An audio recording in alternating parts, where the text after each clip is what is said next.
Look, you know why we all here for. Once again, The Rock layeth the smackdown on Cody and Seth. And Roman got a couple licks in too. Like, once again, it ain't nothing but ass whoopers that's being handed out here. And The Rock is dishing it out. He over here being the final boss for real. He over here making you think like, man, I need some cheat codes for this video game because it ain't going so well. Look, I like it's already crazy enough that he basically bloodied him up last week.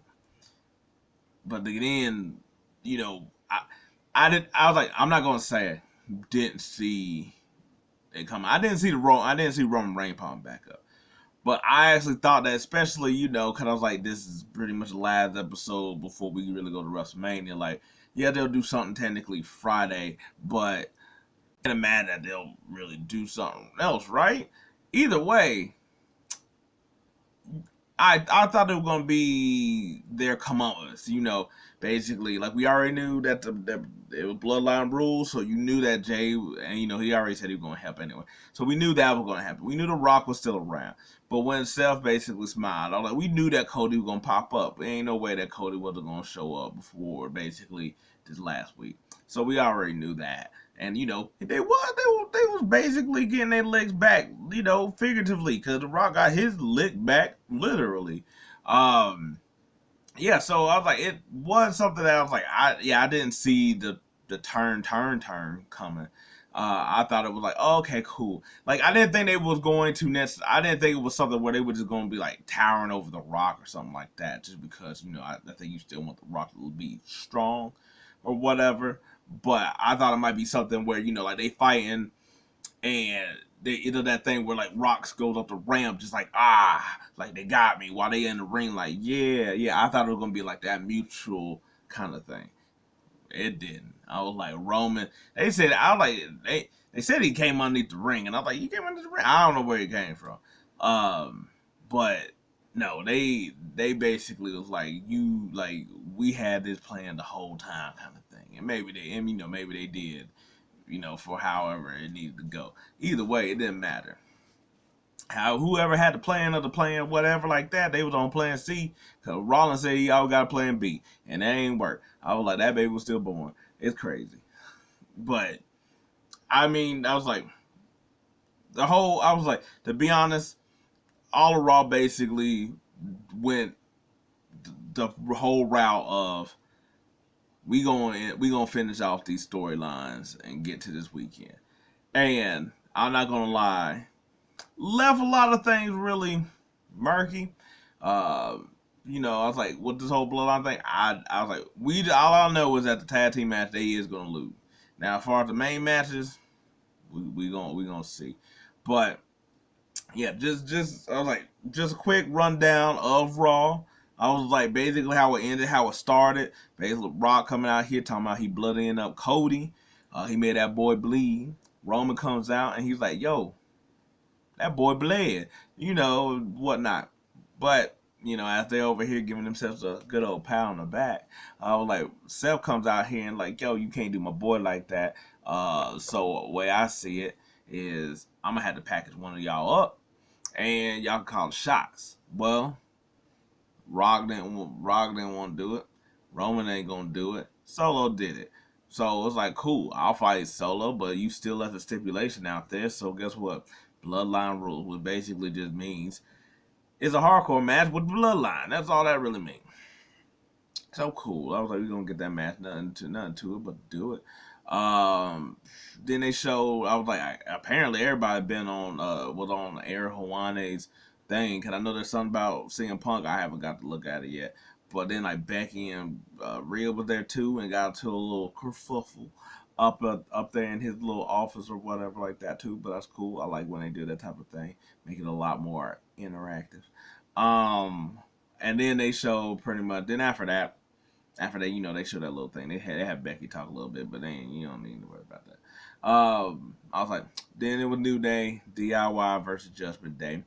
Glad it was sort of like they got all they stuff in, but it was a pretty short match. It was very quick. Went ahead, got out the way, made Judgment Day, mainly Damian Priest, look dominant. Like he pretty much just slaughtered all of them, to be honest. Which is a good win. I was like, they've been keeping.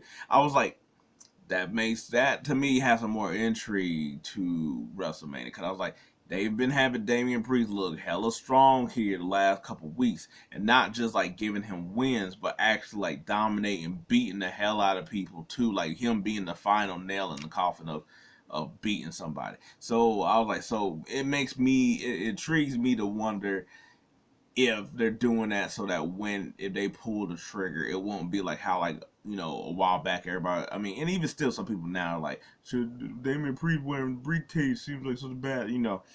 I was like, it'd be something that at least you're like, well, yeah, I've been beating people asses here lately. But they also got a tag team match with I imagine they're gonna lose, but I was like, he can't catch it into the next thing anyway. So hey, I think that's the biggest swerve, that I'm like, they're gonna lose titles, but that means, you know. So in this, we also got Sami Zayn montage of him training with Gable, and him just going through the workouts of being on the bike, running the ropes, having the breakout of a submission hold, and Gable put him in the submission after he thought it was done, and he was very angry about it, and he was like, you know, my family, boohoo, that kind of thing, and they went through it again of training.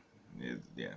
Um, but then Sami got it when basically that just proceeded him to go to Bronson Reed because he lost last week, and he was more than likely going to win again this week. I was like going back and forth until Gunther decides to drag out Gable, and Gable basically is lifeless at this point, and so Sami decides to leave the match in general, and at that point, I imagine he technically lost. You can see at one point you see Bronson Reed just in the ring, and I'm like, really weird, because I was like, they're not continuing the match, but whatever. And Gunther just decides to give him the beats. Slap, chop, chop, slap, all in the chest. Sound effects, you hear it all throughout the crowd. It's ridiculous. I don't understand how that man chops like that, because he got one of the best chops in any of wrestling. And I'm like, I don't understand. Like, he could be practicing on trees or whatever. And basically just beat the hell out of Sami, leaves Sami there, but then Sami sort of pumps himself up to get back up, and Gunther just hit him with the title. Now, I will say that last week and this week, especially this week, it's sort of out of character for Gunther, just because he's normally not, he doesn't beat people up like this. Like, yes, if they're in the ring with him and they're sort of like trying to go mano a mano with him, he will. But to come out and he's sort of doing like these mind games, I was like, that's sort of odd for him, but whatever, sure. I was like, but to basically beat up Chad, and I was like, that's a little out of character, but hey, you know, maybe he's repping it up for WrestleMania. Maybe that's what he's doing. But I don't think they really changed how I feel like the match is gonna go. But but Sami got knocked the hell out. Yeah, then so we go backstage and Judgment Day is back there. You know, they're over here just talking about how good they basically just won that match. And then I'm pretty sure it's Los Fantos or whatever. I was like, I'm not gonna lie, I was like SmackDown kind of like with me, so I don't actually know. They come in there and I was like, Damon Priest does not enjoy it. Rhea does not enjoy it either, along with Finn. They're like, who are you people? That's what they're basically doing. But I'm like, they cool. You know, like they're gonna help me beat up my dad. Yeah, so they're all just, you know, chilling back there. Then we see Jay Uso walking through, and he runs to Lil Wayne. And apparently Lil Wayne, I guess, is gonna be performing at WrestleMania. And I kind of like, I thought McMillan was supposed to be for me WrestleMania. But I mean, not saying you can't have two people. I was like, it's just whatever. Lil Wayne gonna be there. Then he had Maxine Dupree and Ivy Nile show up in a tag match versus Candice LeRae and Indy Hartwell. You know, basically, I guess a redo of what happened like a couple weeks ago.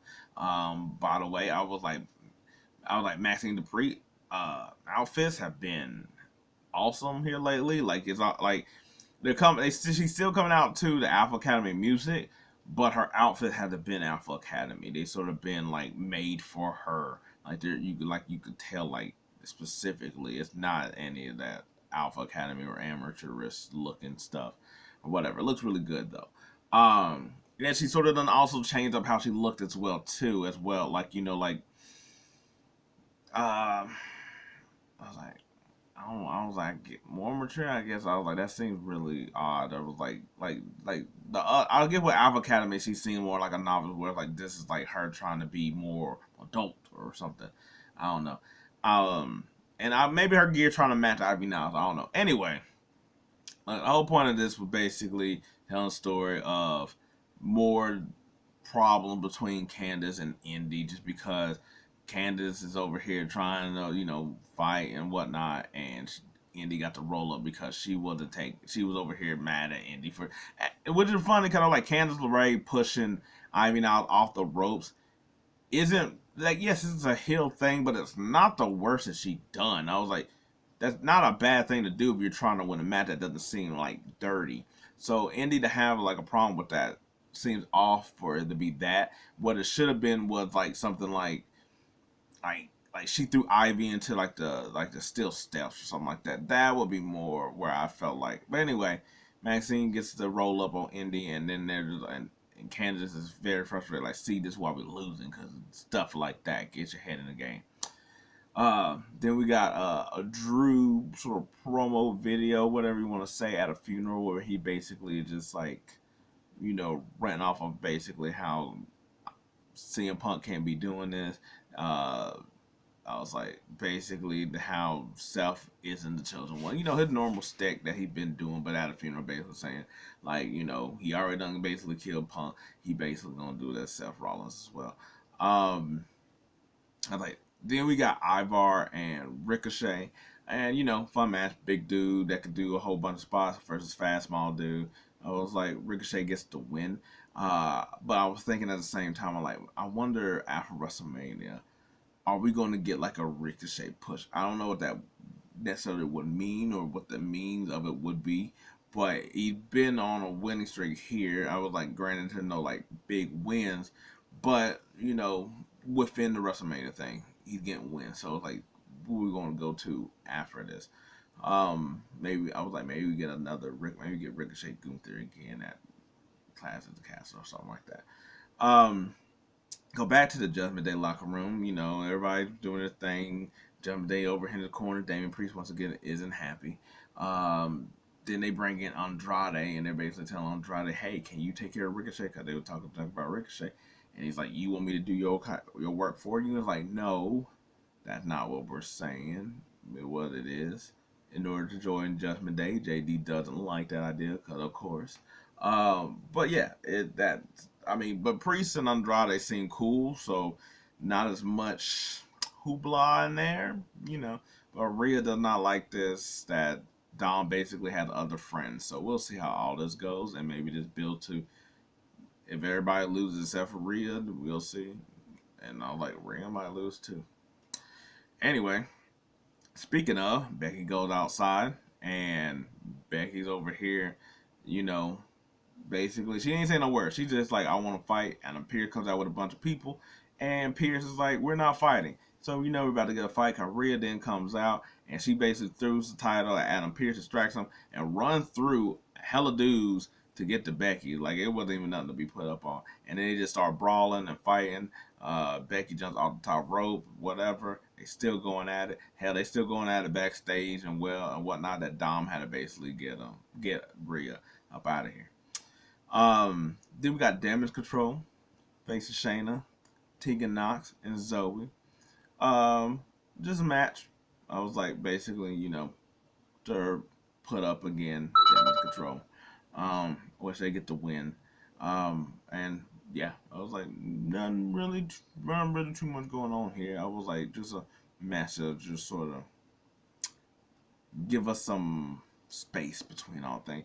Because after that, we got the beatdown I was talking about. Seth Rollins versus Solo. I was like, Solo put Seth through a table, but guess what? Who cares? That doesn't matter. We're talking about Super Seth.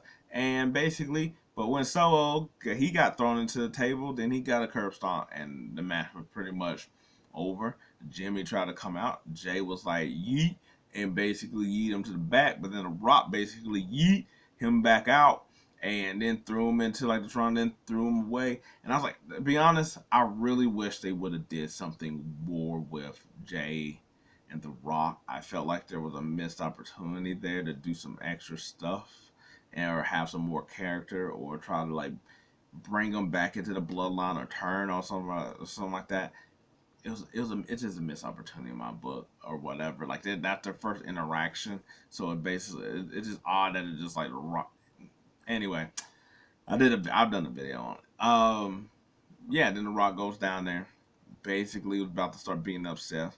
Hear Cody music. Cody comes out. Basically, start beating on The Rock. And then they were about to dump him on the table. And Roman said, "Nah, no yeet." And then just started basically beating on Cody, then beating on Seth, taking him into the ring. Superman Seth. I was like, Rock throw Cody in there, spear. Then after that, I was like, Roman's over here talking cash to him, and Rock pull out a belt that says Nightmare on it. Man, Rock is over here just. I was like, he needs to start selling some of these belts. To be honest, somebody pay for them. And then they just basically went 12 years a slave on each one of their backs. Like they were just getting lashing after lashing and stuff like that. Like it was just going back and forth. Seth was over here flopping like a fish. He over here looking like a magic carp trying to learn out of anything but splash. And Cody over here they just holding him down and just giving him everything.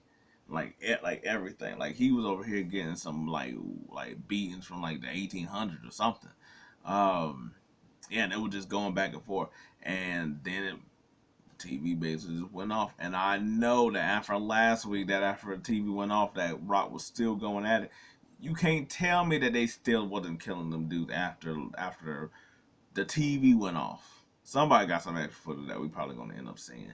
But yeah, no.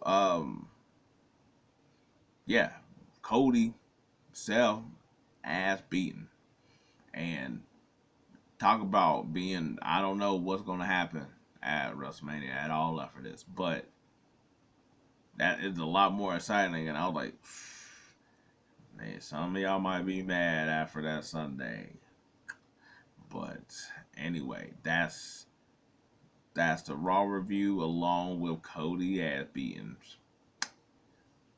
Yeah, until then.